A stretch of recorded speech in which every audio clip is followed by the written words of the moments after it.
Hi guys. All right, hi guys. We're going to do a little bit different today. We're going to do a reaction video.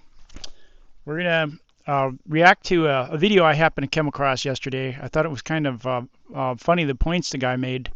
Um, he's the JJ the Lonely Bull in Asia, and the video title was 10 Reasons Not to Live in the Philippines Province. So I disagree with that. We're here in the Philippines province of Aklan right now, up in the mountains, and he gave 10 points. So Karen and I watched the video.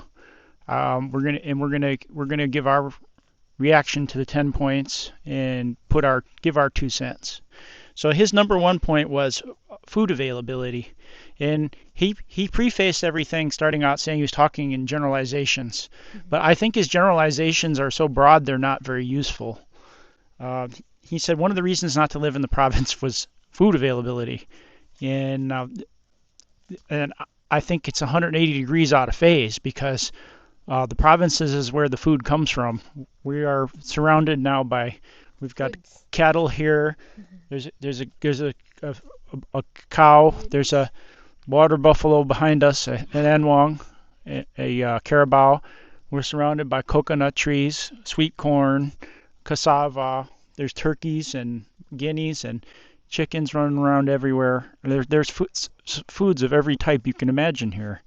And you shouldn't have to go to a supermarket in a big city to get your food. If you move to the Philippines province, you kind of missing the point if you're going to the supermarket in the city, the big city, to get your food, because a lot of us, the whole point is to cut out the middleman to get a higher quality food that's not wrapped in plastic that's locally grown a lot cheaper. So to his number one point is food availability in the provinces. He says is not good, and I mean that's 180 degrees wrong. There's food everywhere. You can't be in a bubble. You gotta talk to people. You gotta so you can figure out who's selling the food, who your neighbors are, which ones are the good farmers that have things for sale, and you can go to the wet market. You can talk to people at the wet market about product availability. And if you don't want to go directly into the mountains, to find the farms and the food you want, there's people there that will. If you let them know you want to make something available in the future, it's easy enough to do. So I think it's kind of ridiculous to say that there's not food availability in the province. This is where the food comes from, guys. It's here everywhere. It's grown on the trees. It's running around wild in the fields, and you can cut the middleman out here. You can buy direct from the farmer, or you can grow it yourself. Foods are not from city, guys. Yeah, the foods don't come from the city. You shouldn't have to go to the city to get your food. And that was his number one point about why you shouldn't live in the province, food You availability. cannot plant in city. So, okay. Number two is restaurant choices. All right, we're out here in the province. We're up in the mountains here. We're up at higher elevation, and we're down a gravel road, dirt road. It's dirt mud road right now. But how many minutes away? 5, 6, 7, 8 minutes away is Fields View. Yeah, So there's 5 restaurants probably, more than. more than 5 restaurants way out here in the province of Aklan, near the town of Balete. There's more than 5 restaurants, and we sometimes go eat at them. And the food is good. It's not as expensive as in the city, and they're so that's just wrong too. And again, he said he was speaking in generalizations, but generally speaking, there's just a lot of restaurant options here. And number two, he said brownouts. Okay, well he's right. There are brownouts here. We haven't had it hasn't been too bad recently, but you really need to be resilient because if you have a brownout here, well you still have fresh water. The water's not going to stop flowing in the creek. The hand pump's not going to stop working. Um, if it's very easy to have a backup, an auxiliary power supply to power your computers or your Wi-Fi. We're using Starlink.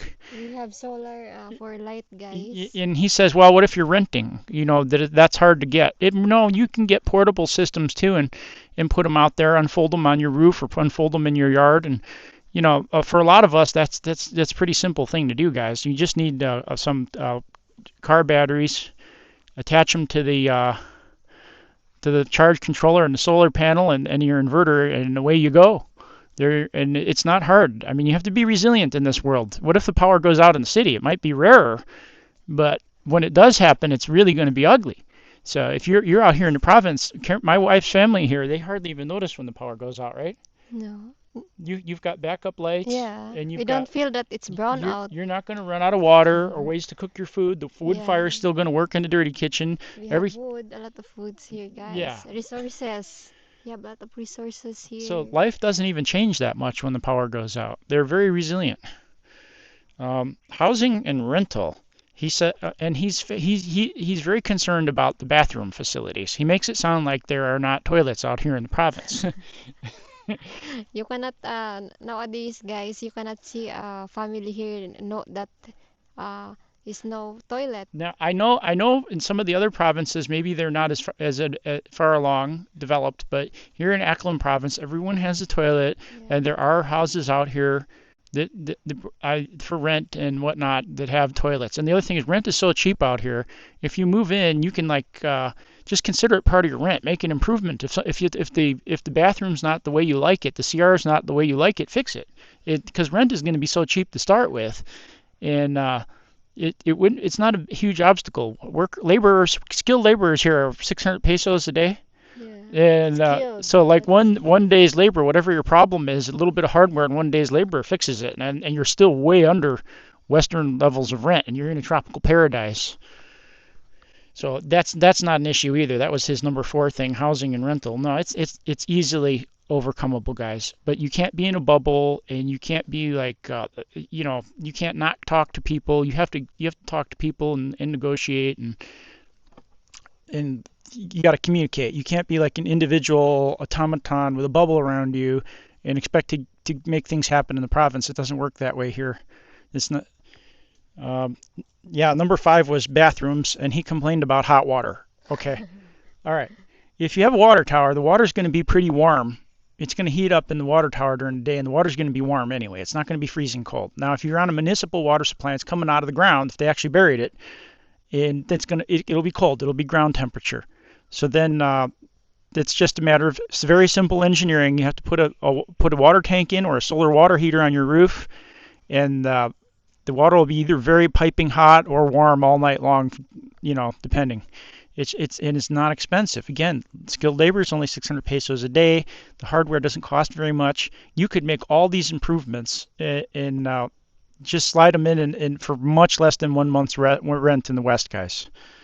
So I don't find that to be a compelling reason either that there's no hot water. It's so easy to heat water. Number 6, bad weather. Yeah, it's true. Samar and Leyte and some of the other islands have some pretty Yeah. bad weather, but we're here on Aklan. It Panay. depends in We're Aklan in province. Panay I'm Panay. Island, And and we're not the weather is affected yeah, it's very much the milder here. typhoon or any It can happen here, but bad weather. it's very rare. And I mean, it's like a tornado in the Midwest. It happens, but you're not likely to get hit by a tornado. It's not something that needs to be on your radar. Now, if you go move like Samar, then you probably have to Yeah. worry when they come in. But just choose your province wisely. And if you do choose to live in a place like Samar, fortify your house so it'll survive a typhoon. It's not. There's a lot of concrete and rebar in the Philippines. You can do that. You can engineer it to survive. And don't build in a floodplain. We're up here in the mountains. We never have to worry about a flood. So number 7 was infrastructure. Well, infrastructure, again, he said generally speaking, there are problems here or there. And we have potholes in the road here. It's a nuisance here in Balete. There's a lot of new roads going in that are just perfect, and we can really move down those roads. But you have to be aware that in some places there are potholes. It's just the same in the Midwest in America. And I don't consider that there's potholes here or there, or that maybe the municipal water runs slow to be a problem, because there's easy engineering fixes for all of that. So it's not a reason not to move to the province. The infrastructure.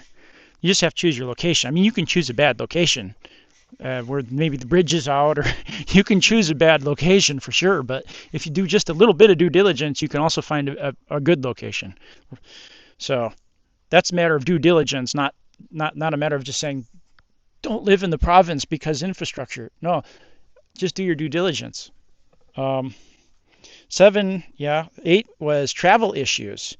And I don't know, he's talking about, he had to ride the bus once for 4 hours and that it was difficult. And yeah, and he's right. It is an adventure, and I absolutely love riding on the bus. Even though sometimes Karen pukes in my lap because she don't like Yeah. the air conditioning. But I find the Cirrus buses to be comfortable. But I prefer to ride the motorcycle. The bus is not bad at all.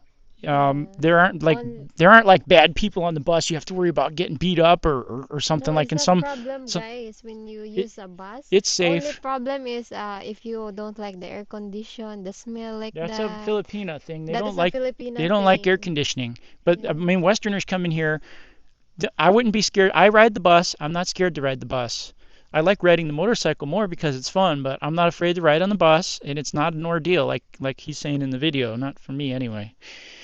So, and riding on the tricycles is quite sporty sometimes, but I don't mind it at all. It's really cheap, and you don't generally that's generally for a short hop. You're not going to sit in it all day. They're going to take you for maybe a kilometer at the most or 2 kilometer. In Kalibo, when we are buying Yeah, something, guys, sometimes we hire a tricycle. and those guys are experts at navigating the traffic. So Yeah. whatever nuisance it causes to have to get into the tricycle, but you're getting a guy that knows how to navigate around the city and through that crazy traffic too, piloting you around. So I think that is fun. yeah, I actually like it. Again, it depends on your mindset. For some people, you might be stressed out about that, but some of us it is an adventure. It's fun. I don't mind getting into tricycles at all, guys. But we make joke videos in there. Karen and I will we're always laughing in the tricycle. We like it.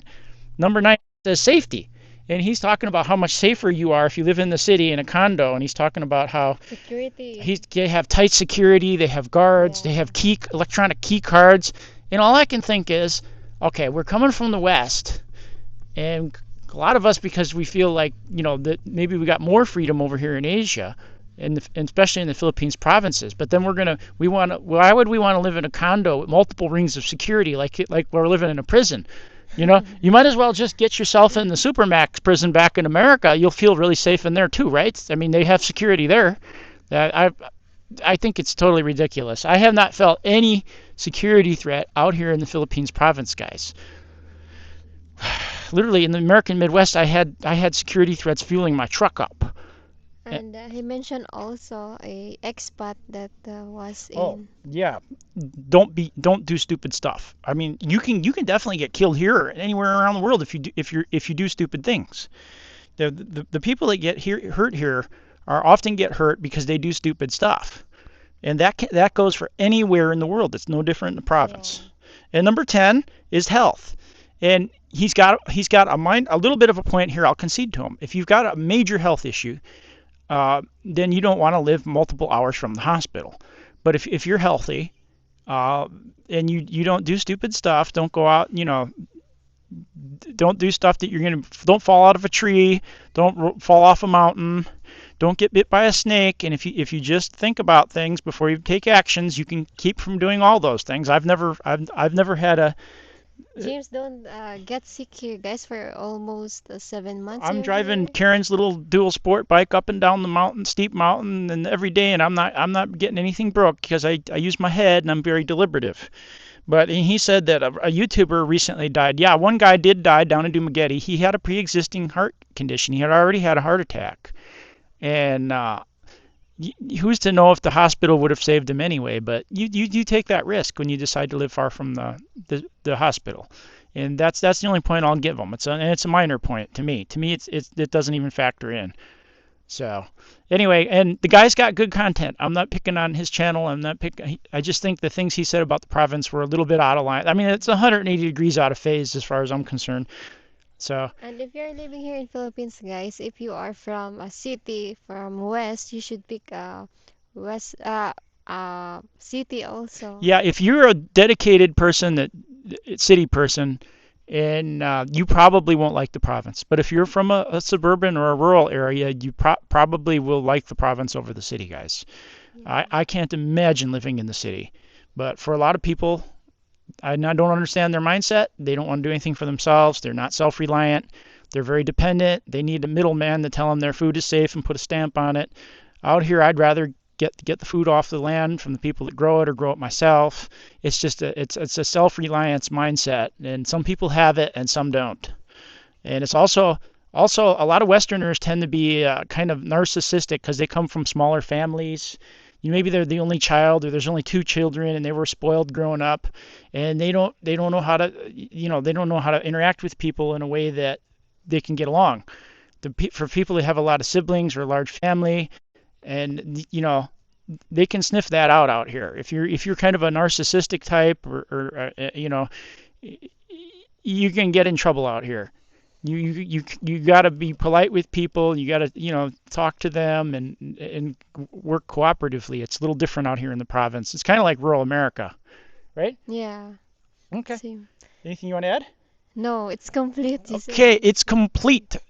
And But only what I wanna say is I prefer province than city. yeah, That's that's what for that's me only, guys. me and Karen bonded over the It province depends. It farm still thing. depends to you guys. That's we're a Yeah. similar type, and that's what I'm saying. Yeah. If you're rugged, self-reliant type, you'll love the province, guys. Yeah. Anyway, till next time, guys. See you See you later. later, guys. Thank you for And watching. subscribe to our Don't channel. forget to like and subscribe our channel. Okay.